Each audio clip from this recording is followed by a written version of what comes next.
Hello friends, welcome to all. आज मैं आपके लिए जो वीडियो लेकर आ रहा हूं, देखिए एक ऐसे स्टॉक की बात करूंगा जहां पे जो स्टॉक 50 रुपए से कम की कीमत का है।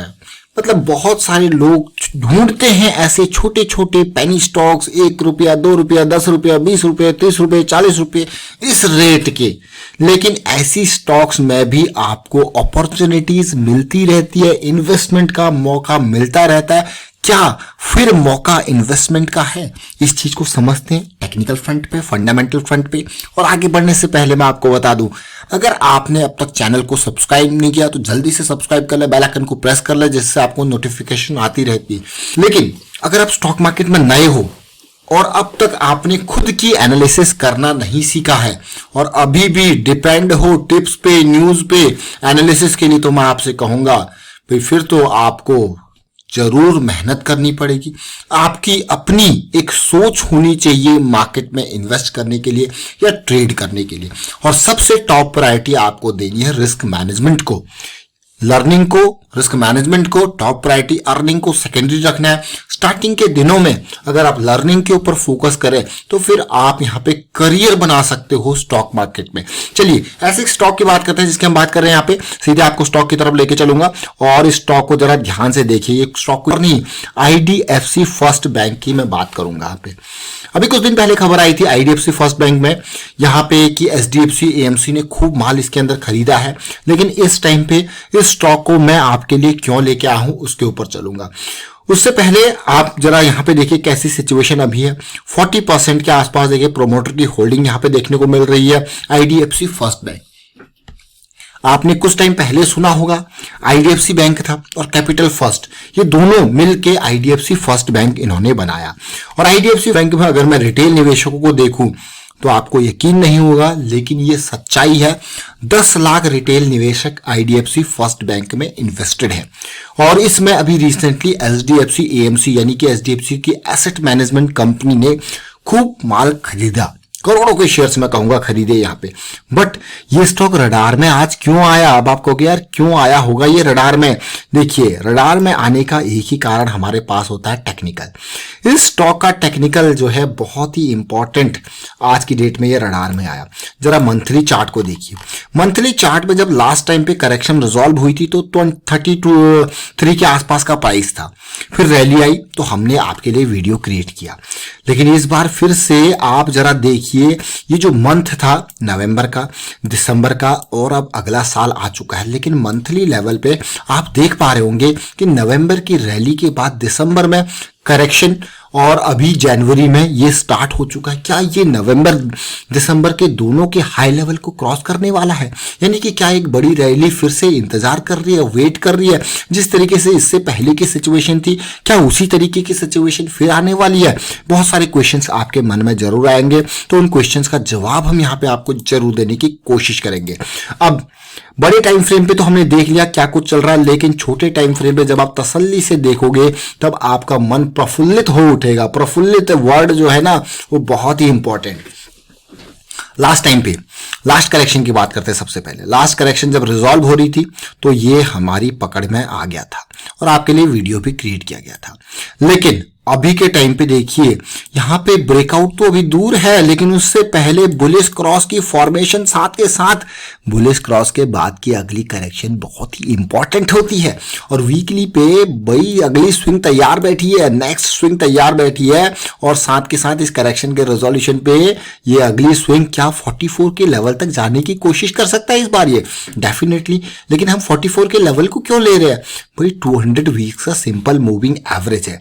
अब आगे बढ़ने से पहले मैं थोड़ा सा कुछ पॉइंट्स आपको पिछले वीडियो के दिखाना चाहता हूं, जो कि हमने नवंबर 15 को इस स्टॉक के बारे में क्रिएट किया था जब ये 33 के आसपास था।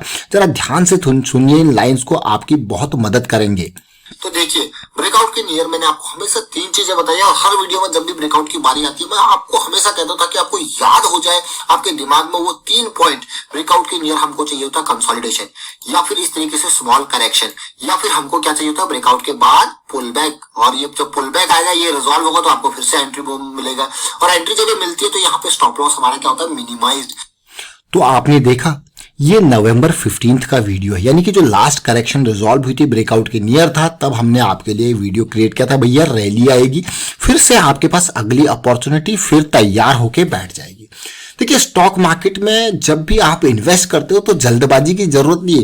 यहाँ पे हजारों स्टॉक्स हैं, आपको बहुत अपॉर्चुनिटी मिलती रहेंगी, बस आपको अपनी एनालिसिस के ऊपर कॉन्फिडेंस लेके आना है। अब कॉन्फिडेंस कैसे आएगा?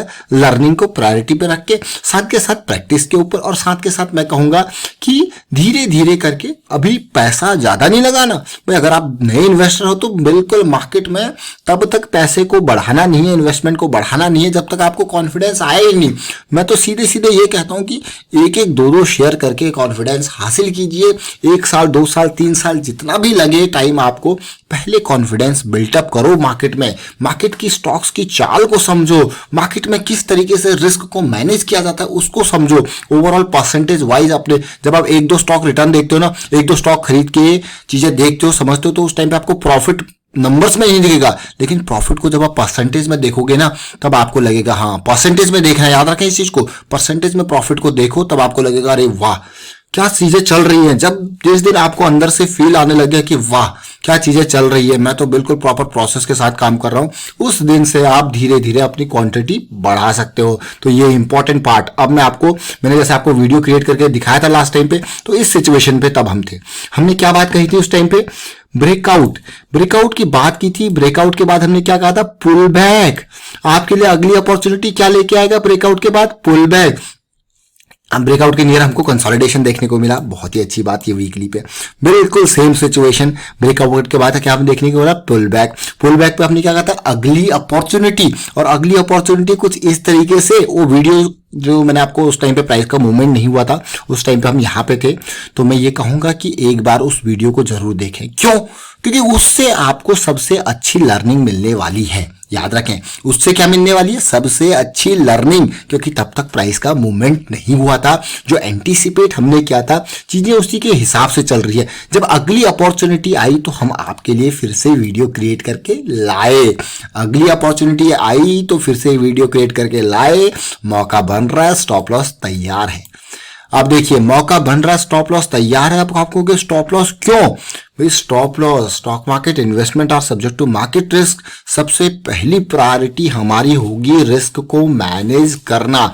अब सोचिए, जिसने यहां पे पोजीशन ली थी फर्स्ट टाइम की पोजीशन, उसका स्टॉप लॉस ये था। अब सेकंड टाइम की करेक्शन आई है, तो ये जब करेक्शन रिजॉल्व हो रही है तो अब वो स्टॉप लॉस ट्रेल करके और ऊपर जाएगा। क्यों जाएगा ऊपर भाई? क्यों जाएगा ऊपर? क्योंकि भाई उसको अपने प्रॉफिट को यहाँ पे गंवाना नहीं है, इसीलिए वो अपनी पोजीशन को धीरे धीरे अब यहाँ पे अपसाइड मूव करता जाएगा। अब आप समझ रहे हो, मार्केट में मल्टी बैगर स्टॉक अगर आप प्रॉपर प्रोसेस के थ्रू चले तो सब कुछ आपको यही दिखता है। 44 के लेवल का रीजन भी मैंने आपको बताया था। अब मैं आपको थोड़ा सा छोटे टाइम फ्रेम यानी कि डेली चार्ट पे लेके चलता हूं। अब वीकली से छोटा टाइम डेली। अब इस सिचुएशन को देखो, अगर लास्ट करेक्शन की हम बात करते हैं तो देखिए क्या इंपॉर्टेंट करेक्शन ये थी। जरा देखिए किस तरीके से रिजॉल्व हुई थी ये करेक्शन रिजॉल्व हुई। मौका इन लेवल्स पे फिर से आपके लिए वीडियो क्रिएट किया गया था।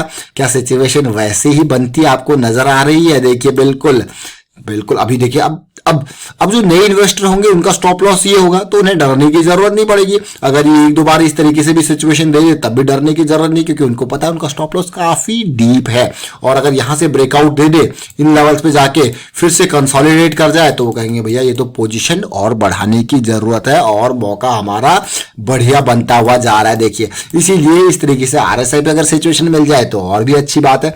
तो ये जब ओवरऑल सिचुएशन पे आप देखते हो ना, तो पेनी स्टॉक, जैसे हम ट्राइडेंट को जनरली कवर करते हैं, जो 7-8 रुपए 6-7 रुपए से हम उसको कवर करते आ रहे हैं, आज की डेट में वो 10 रुपए के आसपास जा चुका है। पेनी स्टॉक्स की अगर हम बात करें, RVNL जैसे स्टॉक्स को हम कवर करते हैं। अक्सर आपने वीडियोस देखे होंगे, RVNL, ट्राइडेंट के हमने वीडियो क्रिएट किए, ऊर्जा ग्लोबल के हम रेगुलर बेसिस पे वीडियो, 2-3 पेनी स्टॉक्स हैं। और इसमें IDFC फर्स्ट बैंक है, GMR इन्फा की अगर मैं बात करूं, ये कुछ स्टॉक्स है जिन्होंने हमको टेक्निकल पे बढ़िया अपॉर्चुनिटी दिखाई थी और उन्होंने बढ़िया रिटर्न भी हमको यहाँ पे दिए हैं। फिलहाल IDFC फर्स्ट बैंक में दोबारा अपॉर्चुनिटी है, लेकिन याद रखें risk management should be your priority. हमेशा लर्निंग को प्रायोरिटी देना है, रिस्क मैनेजमेंट को समझना है, उसके बेसिस पे अपनी इन्वेस्टमेंट और अपनी ट्रेडिंग करनी है। चाहे आप इंट्राडे ट्रेडर हो या फिर लॉन्ग टर्म इन्वेस्टर, आपकी थीसिस, आपका गोल जो आपके एक्शंस उसी के ऊपर डिपेंड होते हैं। तो वाइंड अप करता हूँ उस वीडियो को। उम्मीद करता हूँ वीडियो आपको अच्छा लगा होगा। अच्छा लगा तो शेयर कीजिए,